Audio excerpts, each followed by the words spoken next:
Hello friends, एके education में आप सभी का स्वागत है। फ्रेंड्स, आज का हमारा जो टॉपिक है वो है उत्तराखंड का इतिहास, प्राचीन काल भाग 3। क्योंकि हम उत्तराखंड का इतिहास सीरीज पढ़ रहे हैं, उत्तराखंड इतिहास सीरीज का हम अध्ययन कर रहे हैं, तो इसलिए आज हम जो टॉपिक पढ़ेंगे वो है प्राचीन काल भाग 3। फ्रेंड्स, इससे पहले भी हमने भाग 1, भाग 2 या प्रागैतिहासिक काल या आदिऐतिहासिक काल के बारे में अध्ययन कर चुके हैं।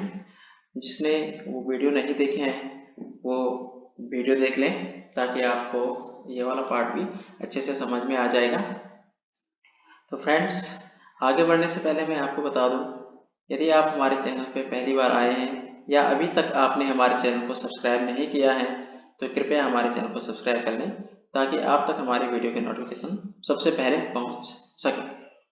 फ्रेंड्स, बढ़ते हैं अपनी वीडियो की तरफ। उत्तराखंड का इतिहास, प्राचीन काल भाग 3।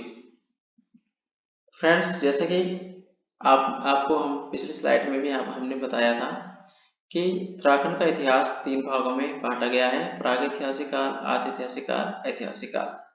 प्रागैतिहासिक काल क्या होता है? जिस काल का हमारे पास लिखित में कोई भी साक्ष्य नहीं है। आदिऐतिहासिक काल क्या होता है? जिस काल का हमारे पास लिखित में साक्ष्य है लेकिन पढ़े नहीं गए हैं। ऐतिहासिक काल क्या होता है? जिस काल का हमारे पास लिखित में साक्ष्य है और पढ़ा भी जा चुका है। तो ऐतिहासिक काल को 3 भागों में बांटा गया है: प्राचीन काल, मध्यकाल और आधुनिक काल। तो फ्रेंड्स, अभी हम प्राचीन काल के बारे में अध्ययन कर रहे हैं, जिसमें हमने पार्ट 1, पार्ट 2 पहले अध्ययन कर चुके हैं। उसके वीडियो आप देख सकते हैं। आज हम पढ़ेंगे पार्ट 3। पार्ट 3 में क्या क्या है, क्योंकि वीडियो लंबा हो रहा था इसलिए हमने इनको अलग अलग पार्ट्स में डिवाइड किया है। तो आज हम पार्ट 3 पढ़ेंगे। फ्रेंड, चलते हैं। पार्ट जो 3 है उसमें हम इसका अध्ययन करेंगे अब पौरव वंश का।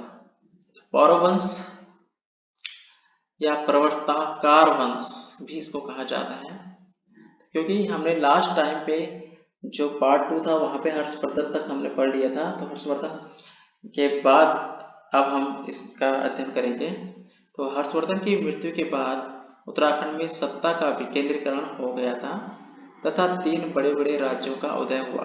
इसमें ब्रह्मपुर राज्य सबसे बड़ा राज्य था। इसमें सबसे बड़ा जो राज्य था ब्रह्मपुर, क्योंकि जब हर्षवर्धन की मृत्यु हुई थी उसके बाद यहाँ पे क्या हुआ था? सत्ता का विकेंद्रीकरण हो गया था तथा 3 बड़े बड़े राज्यों का उदय हुआ। इसमें से ब्रह्मपुर सबसे बड़ा राज्य था। ब्रह्मपुर राज्य में ही पौरव वंश का उदय हुआ था।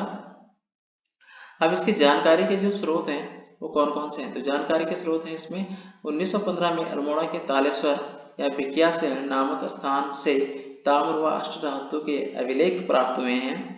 इन अभिलेखों में पौरव शासकों का उल्लेख है। तो इसमें कौन कौन से हैं? विष्णुवर्मन, वृषवर्मन, अग्निवर्मन, और अग्निवर्मन के 2 पुत्र थे। ये कौन कौन से थे? विष्णुवर्मन, वृषवर्मन और अग्निवर्मन। उसके बाद अग्निवर्मन के 2 पुत्र थे, कौन से? द्वितीयवर्मन और विष्णुवर्मन द्वितीय। हेनसांग की यात्रा वर्णन में भी पौरव वंश की जानकारी मिलती है। इसके अनुसार पौरव वंश की राजधानी ब्रह्मपुर थी। पौरव वंश के राजा का पद वंशानुगत था। तो ये क्या थे? वंशानुगत पद धारण करते थे पौरव वंश। इनकी जो उपाधि थी परम भट्टारक महाराजा धिराज की, ये उपाधि धारण करते थे। ये ब्राह्मण धर्म को मानते थे और खुद को ब्राह्मण हितैषी कहलाना पसंद करते थे। इनके आराध्य देवता विंसर महादेव थे, या ये विंसर महादेव को मानते थे।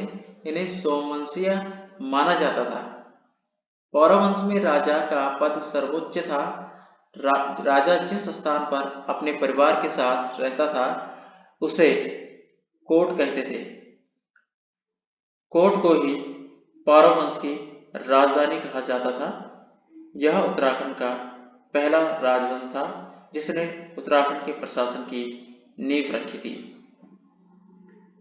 नेक्स्ट बात करते हैं, उत्तराखंड में पौरव वंश में ही राजस्व के लिए सबसे पहले कर वसूली की थी। इस कर में उपज का भाग 1/6 भाग लिया जाता था। कर वसूलने वाले अधिकारी को भाविक कहा जाता था। भूमि को 2 भागों में विभाजित किया गया था। कौन कौन से? पहला केदार भूमि, दूसरा सारी भूमि। तो जो केदार भूमि होती थी वो सिंचित भूमि, जो भूमि उपजाऊ हो उसको कहा जाता था, और सारी भूमि असिंचित भूमि को कहा जाता था, जो भूमि अपेक्षाकृत कम उपजाऊ हो। नेक्स्ट है पौरव वंश का मंत्रिमंडल। पौरव वंश में कौन कौन से मंत्रिमंडल थे? तो सर्वोच्च पद होता था राजा का। आमात्य किसे कहा जाता था? राजा का सहायक, उसको आमात्य यानी कि प्रधानमंत्री। कुमार, राजकुमार को पब्लिक राजा का बेटा प्रधानमंत्री का सहायक होता था। बालाध्यक्ष ये सेनापति होता था, बालाध्यक्ष। संधि विग्रह, राज्यों के बीच संधि कराने वाला, इसको संधि विग्रह कहते थे। कोषाधिकारी ये राजधानी की सुरक्षा करने वाला अधिकारी, ये था कोषाधिकारी। नेक्स्ट है प्रतिहार।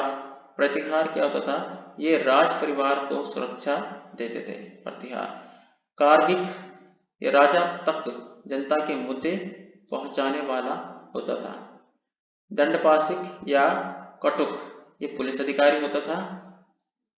उसके बाद सुपकारपति, सुपकारपति होता था जो रसोइया होता था। नेक्स्ट है पौरव वंश की सेना को 3 भागों में बांटा गया था। पहला था गज सेना, दूसरा अश्व सेना और तीसरा पैदल सेना। तो गज सेना जो कि गजपति होता था, अश्व सेना का प्रधान अश्वपति, पैदल सेना और जनपति होता था। माना जाता है कि कन्नौज के शासक यशोवर्मन द्वारा हिमालय के तराई क्षेत्रों में किए गए सैन्य अभ्यासों में यह वंश समाप्त हो गया था। नेक्स्ट है गोगिसा। गोगिसा कनिंघम के अनुसार इस राज्य में नैनीताल जनपद के तराई भाबर प्रदेशों के अतिरिक्त पीलीभीत एवं रामपुर जनपद भी थे। नेक्स्ट बात करते हैं, अब बात करते हैं कल्याण वर्मन का राज्य। कल्याण वर्मन का राज्य, इसकी जानकारी पलेठी के सूर्य मंदिर टिहरी से मिलती है। पलेठी को ही कल्याण वर्मन की राजधानी माना जाता है। टिहरी के देवप्रयाग के आसपास गंगा के तटवर्ती प्रदेशों में कल्याण वर्मन का राजवंश शासन कर रहा था। स्वर्ण गोत्र देश, अब क्या है? स्वर्ण गोत्र देश। यह राज्य ब्रह्मपुर राज्य के उत्तर में स्थित था। यह राज्य पूर्वी स्त्री राज्य भी कहलाता था। इस राज्य को कश्मीर के कारकोट वंश के शासक ललितादित्य मुक्तापीठ के द्वारा जीतने का उल्लेख मिलता है। नेक्स्ट है शत्रुघ्न राज्य। घनश्याम के अनुसार इसकी पूर्वी सीमा पर गंगा बहती थी तथा उत्तर में ऊंचे पर्वत स्थित थे। नेक्स्ट है यशोवर्मन तथा ललितादित्य के उत्तराखंड पर आगमन। यशोवर्मन तथा ललितादित्य के उत्तराखंड पर आक्रमण। यशोवर्मन कन्नौज यानी कि कन्याकुब्ज जिसे कहा जाता था का राजा था। यशोवर्मन ने उत्तराखंड में एक सामंत वसंत देव को नियुक्त किया था। कश्मीर में एक कारकोट वंश था जिस पर एक शक्तिशाली राजा ललितादित्य मुक्तापीठ का शासन था, जिसकी जानकारी हमें कलहन द्वारा रचित राजतरंगिणी से मिलती है। इतिहासकारों के अनुसार यशोवर्मन ने उत्तराखंड के राज्यों पर अधिकार कर लिया था। यशोवर्मन ने ललितादित्य के साथ मिलकर भोट राजाओं को हराया था। इसके पश्चात ललितादित्य ने यशोवर्मन को भी पराजित कर दिया था, जिससे ब्रह्मपुर राज्य भी ललितादित्य के अधीन हो गया था। परंतु ललितादित्य ने उत्तराखंड में शासन नहीं किया था तथा शासन वापिस यशोवर्मन को दे दिया था। ललितादित्य द्वारा उत्तराखंड विजय के कोई पुरातात्विक प्रमाण नहीं मिले हैं। गोपेश्वर की सीमा में एक स्थल करगिटी हाट स्थित है। यह माना जाता है कि चमोली के जोशीमठ में नरसिंह मूर्ति की प्रतिस्थापना ललितादित्य ने की थी। ललितादित्य ने यशोवर्मन के सामंत वसंत देव से युद्ध इसलिए नहीं किया था क्योंकि वह एक शासक न होकर सामंत था। बाद में यशोवर्मन की मृत्यु के बाद वसंत देव ने खुद को राजा घोषित कर दिया था तथा एक नए राज्य की स्थापना कर दी जिसे कत्यूरी वंश कहा जाता है। अब बात करते हैं कत्यूरी वंश की। कत्यूरी वंश उत्तराखंड में राज करने वाला सबसे महत्वपूर्ण वंश था। इस वंश ने उत्तराखंड में पहली बार राजनीतिक एकता स्थापित की। यह मध्य हिमालय का पहला ऐतिहासिक राजवंश था। इस वंश को उत्तराखंड का स्वर्णकाल भी कहा जाता है। यशोवर्मन की मृत्यु के बाद सामर्थ्य वसंत देव ने खुद को स्वतंत्र कहकर राजा घोषित कर दिया था तथा एक नए राज्य की स्थापना की थी जिसे कत्यूरी वंश बोला गया, जिसे कार्तिकेयपुर राजवंश भी कहा जाता है। यह एक धर्म राजवंश था। इस काल में बड़े बड़े विद्वानों को आश्रय दिया गया था। शंकराचार्य का उत्तराखंड आगमन कत्यूरी वंश के समय ही हुआ था। इसी वंश ने बद्रीनाथ तथा केदारनाथ मंदिरों का पुनः उद्धार कराया और ज्योतिर्मठ की स्थापना की थी। सर्वाधिक मंदिरों का निर्माण इसी काल में हुआ था। भूदेव ने बैजनाथ मंदिर का निर्माण किया था। इष्टगण ने नवदुर्गा, लकुलिश तथा नटराज के मंदिरों का निर्माण किया था। कत्यूरी शासक शैव संप्रदाय के अनुयायी थे क्योंकि इनके निर्मित सभी मंदिर शैव धर्म से संबंधित हैं। रुद्रप्रयाग के कालीमठ से प्राप्त हरगौरी की मूर्ति को राहुल सांकृत्यायन ने कत्यूरी काल की सबसे महत्वपूर्ण कीर्ति कहा है। इसी कारण राहुल सांकृत्यायन ने इस काल को उत्तराखंड का स्वर्णकाल कहा है। इसके जानकारी के स्रोत कहाँ से मिलते हैं? भूदेव का बैजनाथ अभिलेख, त्रिभुवन राज देव का बागेश्वर अभिलेख, ललित सूर्यदेव का पांडुकेश्वर ताम्र अभिलेख, ललित सूर्यदेव का कंडारा ताम्रलेख अभिलेख, देशत देव का बालेश्वर अभिलेख, पदम देव का पांडुकेश्वर ताम्र अभिलेख, कालीमठ से प्राप्त हरगौरी की मूर्ति, सुमिक्षराज देव का पांडुकेश्वर ताम्रलेख अभिलेख, प्राचीन लोक गाथाएं एवं जागर से भी कत्यूरी राजवंश की जानकारी मिलती है। कत्यूरी कालीन स्मारक एवं कलाकृतियां भी कत्यूरी वंश की जानकारी देते हैं। अब बात करते हैं कत्यूरी वंश की सीमा। कत्यूरी वंश की सीमा कहाँ कहाँ थी? तो मध्य हिमालय क्षेत्र, सतलज से काली नदी के बीच में एक सीमा थी। कत्यूरी वंश के लोग वैश्य धर्म को मानते थे। ये वैष्णव धर्म को मानते थे। कत्यूरी वंश के जो लोग थे शैव धर्म को मानते थे। कत्यूरी वंश की पहली राजधानी कार्तिकेयपुर जोशीमठ के समीप थी, जिसको बाद में बदलकर बैजनाथ कर दिया गया था। राजधानी परिवर्तन का मुख्य कारण जोशीमठ के क्षेत्र में होने वाले हिमस्खलन और भूस्खलन की समस्या थी। इस वंश की राजभाषा संस्कृत थी। इस वंश की लोक भाषा पाली थी। इनकी लिपि देवनागरी थी। अब बात करते हैं कत्यूरी वंश की उत्पत्ति की। तो इतिहासकार लक्ष्मीदत्त जोशी के अनुसार कत्यूरी अयोध्या के मूल निवासी थे। अयोध्या से शालिवाहन नामक सूर्यवंशी राजकुमार कत्यूरी घाटी में आकर निवास करने लगे थे। इसी कारण इन्हें वंशज कत्यूरी कहलाए गए।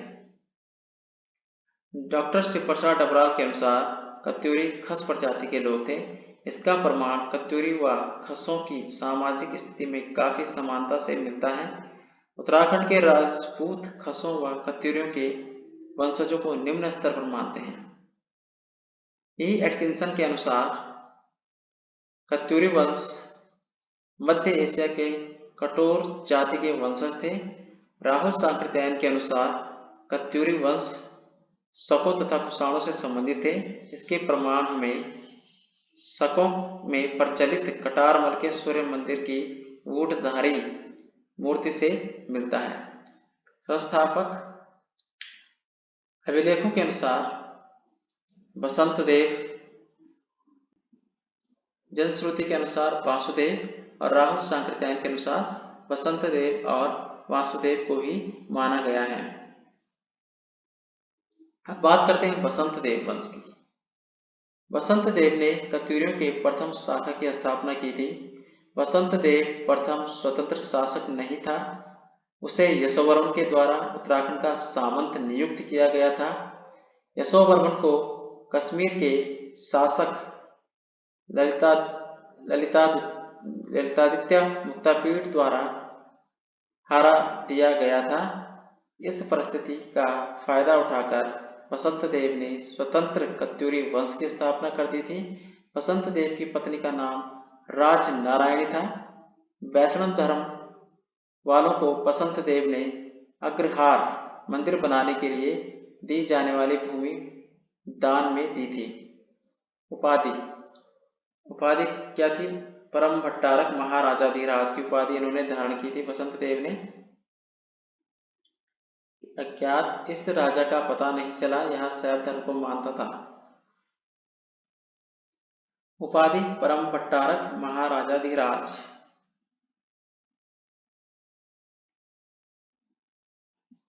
खरपड़देव वंश कन्नौज के राजा यशोवर्मन का समकालीन था। खरपड़देव किसके समकालीन था? कन्नौज के राजा यशोवर्मन का समकालीन था। कल्याण राज, उसके बाद कल्याण राजा भूदेव के अभिलेख से भूदेव के अभिलेख से कल्याण राज की पत्नी लता देवी की जानकारी मिलती है। उसके बाद त्रिभुवन राजदेव ने कोई भी उपाधि धारण नहीं की। इसने मंदिर बनाने को भूमि दान में दी थी।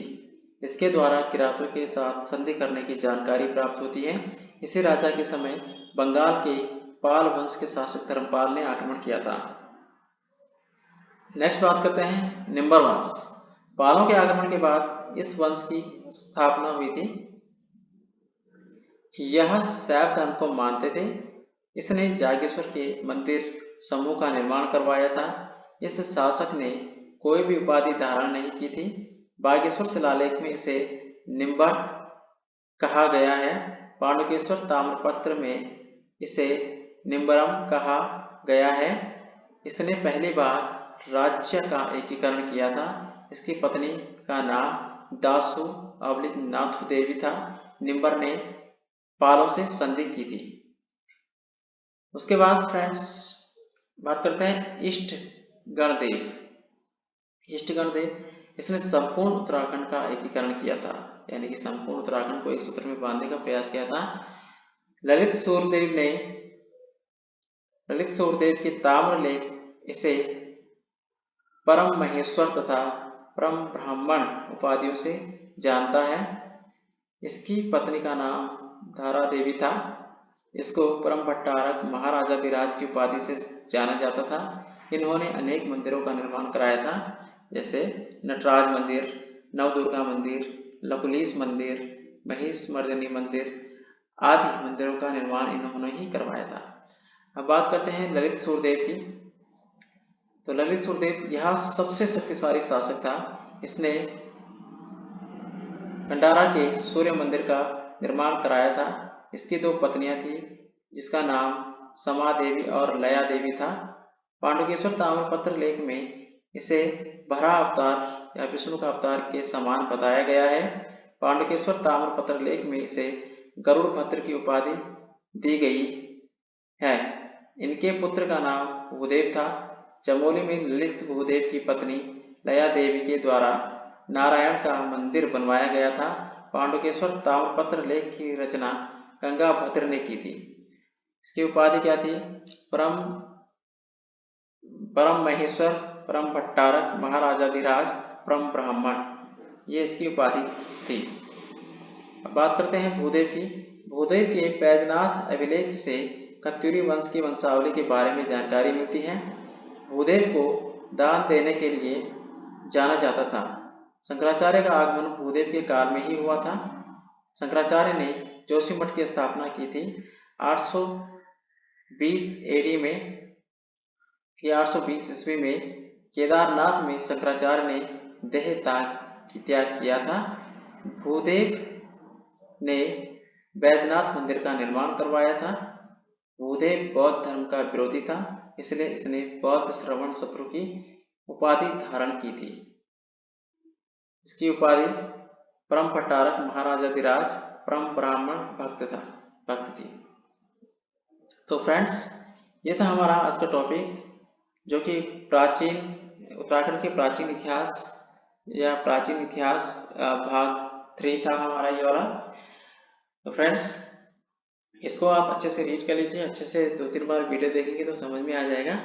और इससे पहले के भी जो भी टॉपिक है उसको भी क्लियर करना है। अभी हमारा नेक्स्ट वीडियो होगा, वो भी प्राचीन काल भाग 4 होगा। तो फ्रेंड्स, ये हमारा आज का टॉपिक था। अगर आज का टॉपिक आपको अच्छा लगा हो तो कृपया हमें कमेंट कीजिए, हमारे चैनल को लाइक कीजिए, शेयर कीजिए, सब्सक्राइब कीजिए तथा बेल आइकन को भी जरूर प्रेस कीजिए, ताकि आप तक हमारे वीडियो के नोटिफिकेशन सबसे पहले पहुंच सके। तो फ्रेंड्स, आज के लिए इतना ही। मिलते हैं नए वीडियो में नए टॉपिक के साथ। तब तक के लिए धन्यवाद, नमस्कार, थैंक यू।